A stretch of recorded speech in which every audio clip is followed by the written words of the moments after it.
Hey everyone, this is Shannon from the CardioVisual team. Thank you for joining us for another episode of CV Health Talks. We'll be talking about the cardio-renal connection, and we will start with the first question. Dr. Butt, can you explain the core role of the kidneys and why maintaining that function is imperative to our health? Oh, absolutely. I would say the kidneys are probably the most underrated organ system in the entire body. A lot of people know what the heart do, the brain what the brain does, what the lungs do, and then oftentimes that's really straightforward. But unfortunately, the kidneys get underplayed because I think the complexity of what they do. For the human body, they do so much, and unfortunately, most people just think they make urine. You know, you just go pee. That's my kidneys doing that for me, right? But in fact, what they do is they're cleaning your blood. They're balancing all your electrolytes. They're removing toxins. In fact, a lot of the medications that y'all take in, they're actually removed by the kidney as well too. A lot of people don't know this as well too, but they play a role in anemia. So your blood is actually made by your bone marrow in your bones, right? But the kidneys secrete a hormone to help you make the blood. So that's what people with kidney disease oftentimes develop anemia. They balance all your electrolytes in your body, sodium, potassium, phosphorus, all that stuff that's in Gatorade. That balance is played by the kidneys. And lastly, they are really heavily involved in bone health. They help you make vitamin D as well too. So quite honestly, they're one of the most complex organ systems in the entire body. How prevalent is kidney disease?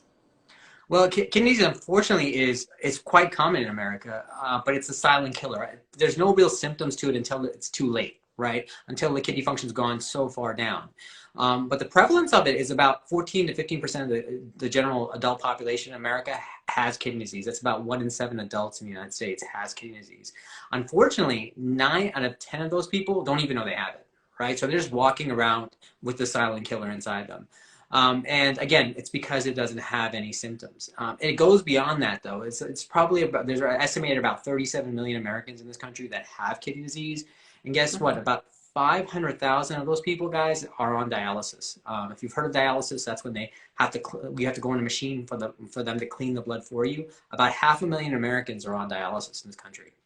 And can you just speak a little bit to the different levels of kidney disease, a very brief overview of that?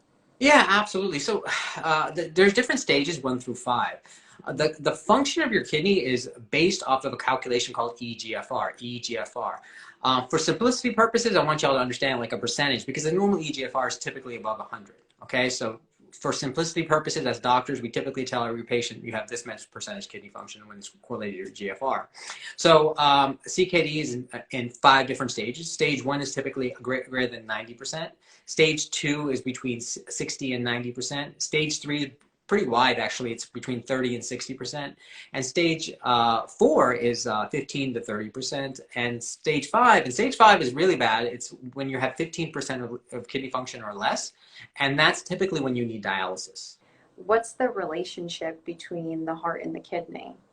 Okay, I'm gonna put a plug in for my profession, nephrologist. Okay, so nephrologists, unlike a lot of specialists, we can't ignore other organ systems because the kidneys, the way I explain it, they're like the canary in the coal mine. They're affected by what's going on around them, including the other organ systems.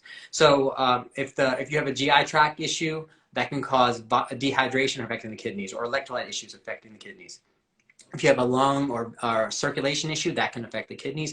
If you have a liver condition, that can affect the kidneys. So it goes to show that the heart, especially being the core organ in the body that actually pumps and pushes fluid all over the body, that if there's a heart failure, it can cause kidney disease. And in turn, sometimes when you have kidney disease, it can actually affect the heart as well.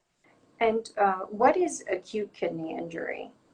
Okay, so acute kidney injury, we went over the stages of kidney disease, which is stage 1 through 5. Kidney disease is typically diagnosed as something when you have a decrease in kidney function over, say, for longer than 3 months. Acute kidney injury is typically occurring in a few days, meaning like you're all of a sudden, instead of your kidney function gradually decreasing over time, it's actually suddenly decreasing in the matter of a day or 2 or 3 or 4. So it's a sudden drop in kidney function. That's what acute kidney injury is versus chronic. Chronic is long term. What typically causes acute kidney injury? Okay, so acute kidney injury is really, really interesting. It could be numerous things, okay? But the biggest cause, guys, the biggest cause is dehydration, volume depletion, okay? That's probably the biggest consult we get in the hospital. A lot of times we just get fluids and it just comes right back up. But being hydrated plays a key role.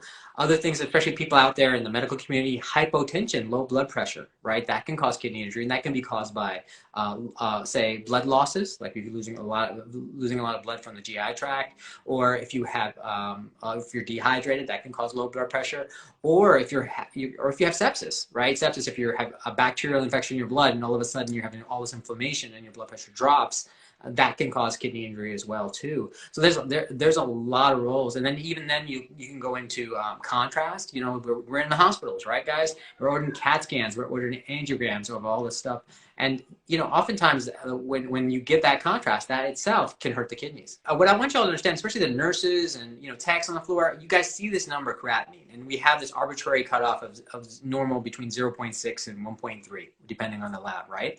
But you all have to remember that creatinine is a relative number. It's actually based off your muscle mass, right? So as your kidneys are cleaning your blood, it's supposed to decrease your creatinine, and normal creatinine is between 0.6 and 1.3. But that is a relative number, right? So different people with different muscle mass have higher baseline creatinines, right? So males have higher creatinines than females.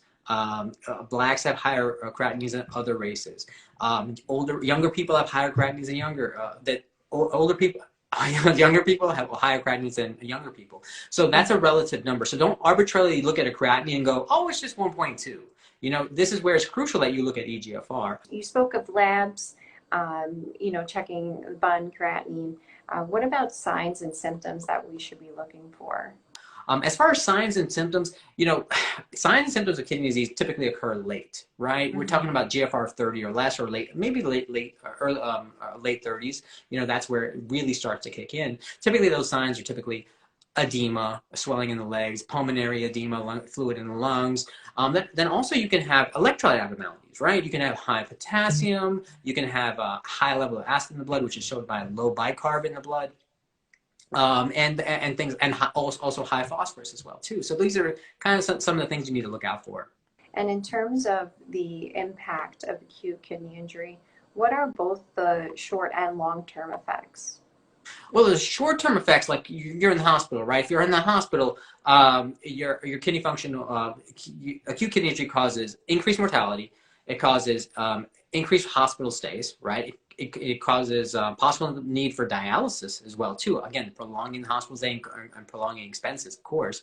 But also, sometimes acute kidney injury is not reversible, right? Meaning all of a sudden you have acute kidney injury in the hospital from, say, contrast or antibiotics or whatever, hypotension, and all of a sudden that guy who came with a creatinine of 1.0, his creatinine now is 1.5, and it's not getting any better. So you may progress AKI, acute kidney injury, to chronic kidney disease because of prolonged AKI, acute kidney injury. What role can the interdisciplinary team take to screen for patients with kidney disease and prevent unintended kidney injury? Well, I would look at I would definitely assess the patient overall. And you're right. I think the clinical care team is crucial. You got to look at age, because age is definitely a factor of kidney disease. You got to look at diabetes and high blood pressure. Guys, you know, I don't know if you guys out there know it, but 65% of the kidney disease in this country is caused by diabetes and high blood pressure. So 65%, that's pretty scary, right? That means all those other fancy diseases, lupus, glomerulonephritis, all that kind of stuff, that's only 35%, right? So diabetes and high blood pressure, you all got to look out for, because that predisposes them to issues. People with heart failure, big deal. You want to make sure that that they're, you know, that they're screened as well too. People with chronic NSAIDs, you know, ibuprofen, Aleve, Advil, those kind of medications can cause kidney injury, and sometimes cause kidney injury, like a subtle kidney injury. Then you throw them in the hospital, and all of a sudden kidney function goes down. So those are the kind of things I would definitely look out for. So, Dr. Butt, what is the key takeaway point that you want the audience to know today regarding kidney function, the cardio-renal connection? The main point I want you guys to understand is that the kidneys are extremely complex. Again, they are affected by everything in the body, including the heart. So the heart's pumping the blood, the kidneys are cleaning the blood. If the heart's not pumping right, it's not getting enough blood to the kidneys. That can cause what we call cardio-renal syndrome. So the main thing I want you to take away is all those things I told you about what the kidneys do, that they're extremely complex, and it's very important for all y'all to take care of your kidney health. And the best way to do that is to take care of your body as a whole.